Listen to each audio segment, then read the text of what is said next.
Hey Yobers, well, it's about 11 o'clock at night and I'm in the studio just thinking about attacking this painting, as I said I was going to do that before. And so I really love this painting here, but I do need to fix this area up here where a piece is chipped off, and that was because there was a canvas sticking into it. It did have a dent in it, but the dent's come out now, so it's back to normal. So now all I've got to do is fix that little thing up and blend it in a bit. But I just like the colour scheme of it. I'm not sure if this is the best light to show it.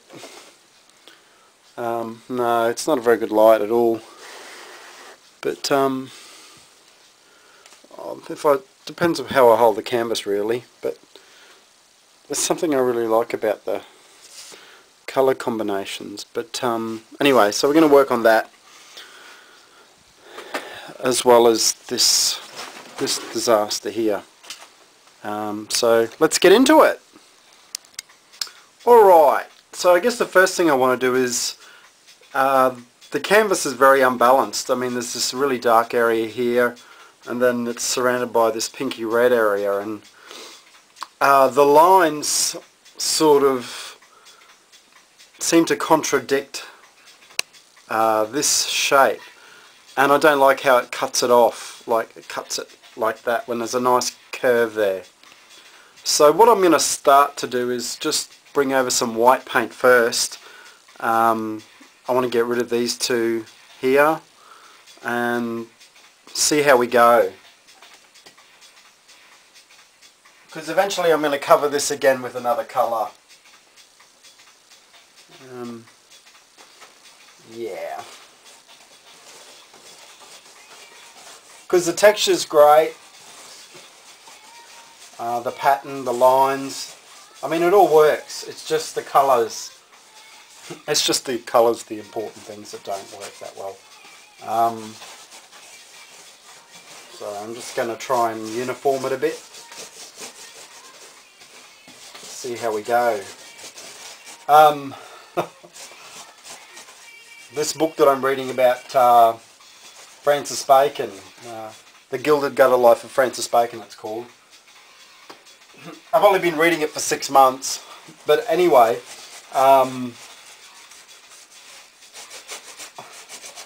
there's one really cool bit where Francis Bacon's just walking past this gallery, and next minute he sees one of his paintings being sold at this gallery. And it, you know, he didn't even know the painting was there. So what he did was he walked in, he paid $50,000 for it, for his own painting, didn't say anything, took the painting outside in front of the gallery and destroyed it in front of the gallery. I mean, what a statement is that? Buying one of your own paintings back and then just destroying it. Well, that was quite hilarious. I mean, I could never do that, but I love Francis Bacon because he's like that. He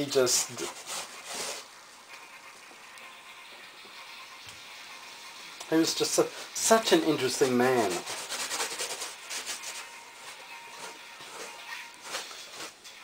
Now I can let some of that colour bleed through.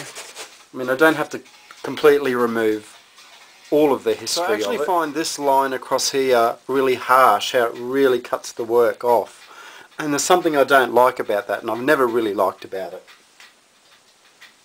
So what I'm going to do is actually bring the white down on this corner here to sort of take away the sharpness.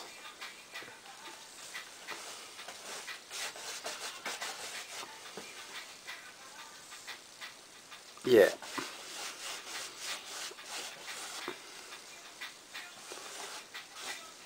And that sort of, yeah, takes away that sharp edge. I'm going to stand back and have a look again.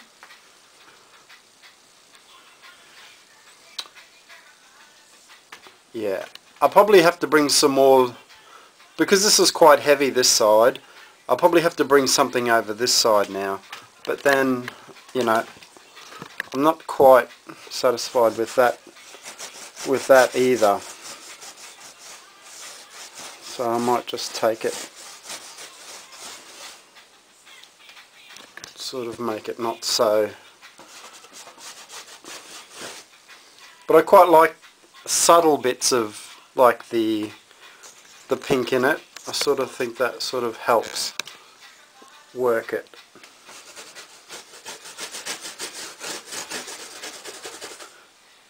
And you know, you can always come back with a wet cloth and wipe it back before it dries, just to, you know, test out other possibilities. Because, you know, I don't like pink, but for some reason it's come into this work, and I really think that's the universe. You know, you really say one thing, but somehow the universe has a way of teaching you that, you know, life isn't just black and white, you know. And, you know, you're constantly evolving as a person, and you'll, you know, what you think this year might be completely different. I'm sorry, yeah, next year you might think something completely different. That, you know, it's just the way it is. You shouldn't really tie yourself down to having one idea that, you know, you should always be open to change, I guess is what I'm trying to say. Open to possibilities. Because it's quite hard to talk, think and paint all at once.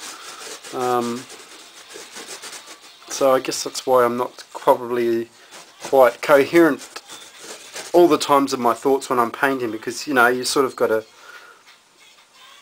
yeah, you've got to do quite a few things at the same time.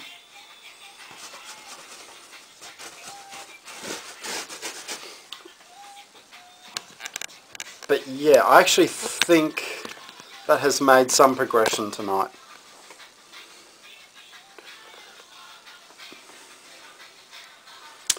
But the Power of White series is definitely going to be a challenge. So the idea, I guess, is trying to not complicate the artwork. Less is more, and I really did paint this out white. I really came back with the brush and gave it a good scrub, but sort of like the different tonal qualities of the pink, but still focusing on the green. But this bugs me here. This sharp line here bugs me as well. But I think it's better, and that's always a bonus. So, you know, I'll leave it tonight, let it dry, and then think about it a bit more, and, you know, attack it in a day or so. But I do have to get it resolved. So, you know, I'll work at it until I get it. I mean, painting's just like a puzzle. You just have to keep on playing around with it, moving things around until you find the right combination. I mean, that's all it is. Remember, think less, do more. Don't think about it too much, just do it. Alright, later. Not enough to eat. Who am I to be blind, pretending not to see their needs? A summer disregard, a broken bottle top, and a one-man soul.